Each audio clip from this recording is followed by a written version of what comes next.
অবশেষে মানে অনেক দিনের অপেক্ষা শেষে কৌশিক গাঙ্গুলির ধূমকেতু আসছে ১৪ই আগস্ট ২০২৫ ভাবা যায় ৮-৯ বছর আগেকার শ্যুট করা ছবি। হ্যাঁ, সত্যি অনেক লম্বা অপেক্ষা। দেব আর শুভশ্রী গাঙ্গুলি আবার একসাথে, তাও কৌশিক গাঙ্গুলির ছবিতে। ঠিক, সঙ্গে তো চিরঞ্জিত চক্রবর্তী, রুদ্রনীল ঘোষ এরাও আছেন। হুম, আর ছবিটার ধরনটাও ইন্টারেস্টিং, মানে রোম্যান্টিক, আবার অ্যাকশন থ্রিলার, সঙ্গে নাকি পারিবারিক ড্রামাও। হ্যাঁ, এই সব কিছু নিয়েই আমাদের হাতে কিছু তথ্য এসেছে। চলুন একটু খুঁটিয়ে দেখি কেন এত বছর পর ছবিটা নিয়ে আবার এত কথা হচ্ছে আর কি বলছে সূত্রগুলো। আচ্ছা। গল্পটা তো শুনছি উত্তর সিকিমের এক চা বাগানের ম্যানেজার মেঘ, তার জীবন নিয়ে।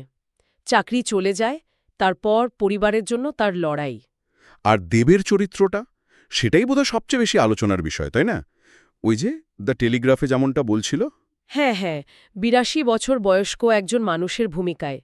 এটা দেবের জন্য তখন একটা বিরাট পদক্ষেপ ছিল। অবশ্যই ২০১৬-১৭ নাগাদ শ্যুট হয়েছিল না? হ্যাঁ, তখনই। কিন্তু তারপর তো আটকে গেল। এই যে এতদিন লাগল, কারণটা কি শুধুই ওই প্রযোজনাগত জটিলতা? দেখুন, মূলত সেটাই, তবে শুধু টেকনিক্যাল সমস্যা না। মানে শোনা যায় যারা অংশীদার ছিলেন তাদের মধ্যে বোঝাপড়ার অভাব, কিছু ভেতরের টানাপোড়েনও ছিল। ও আচ্ছা। এই লম্বা সময়টা শুধু মুক্তিটাকেই পিছিয়ে দেয়নি, ছবিটার চারপাশে একটা ওই রহস্য তৈরি করে ফেলেছে। সেই কারণেই কি রেডিটের মতো জায়গায় আলোচনা হচ্ছে? দেখলাম কেউ একজন লিখেছে, বেঙ্গলি মুভি ধূমকেতু অবশেষে মুক্তি পাচ্ছে। এই অপেক্ষাটা কি প্রত্যাশা বাড়িয়েছে? বাড়িয়েছে তো বটেই, কিন্তু একটা প্রশ্নও তো উঠছে। কি প্রশ্ন? এই যে দেবের এত অন্যরকম একটা চরিত্র, কৌশিক গাঙ্গুলি সেটা কতটা বের করে আনতে পেরেছেন, বিশেষ করে এতগুলো বছর পর।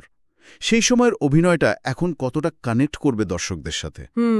এটা একটা ভাবার বিষয়। কৌশিক গাঙ্গুলির ওপর ভরসা তো থাকেই, উনি অভিনেতাদের থেকে সেরাটা বের করে আনেন। ঠিক ঠিক এখানে চ্যালেঞ্জটা ডাডল। একদিকে দেবের ওই লুক, ওই চরিত্রায়ন, অন্যদিকে এতগুলো জনরাকে মেশানো, মানে রোম্যান্স, অ্যাকশন, থ্রিলার, আবার ফ্যামিলি ড্রামা, সব একসাথে। এই ব্যালেন্সটা রাখা খুব কঠিন। তবে নেপথ্যে যারা আছেন, অনুপম রায় সঙ্গীতে, ইন্দ্রাদীপ দাশগুপ্ত আবহ সঙ্গীতে, হ্যাঁ, মিউজিকটা খুব গুরুত্বপূর্ণ হবে। আর ক্যামেরায় সৌমিক হালদার, এদের কাজ হয়তো এই জনরাগুলোকে একসাথে বাঁধতে সাহায্য করবে। অবশ্যই অনুপমের গান বা ইন্দ্রাদীপের ব্যাকগ্রাউন্ড স্কোর, এগুলো তো মুড সেট করবে। আর সৌমিক হালদারের ক্যামেরায় সিকিম, সেটা নিশ্চয়ই দারুণ লাগবে দেখতে। কিন্তু দিনের শেষে গল্পটা কতটা জমল, পরিচালনা কতটা বাঁধতে পারল, সেটাই আসল, তাই না? ঠিক, বিশেষ করে যখন ছবিটা প্রায় ১ দশক দেরিতে আসছে। একদম।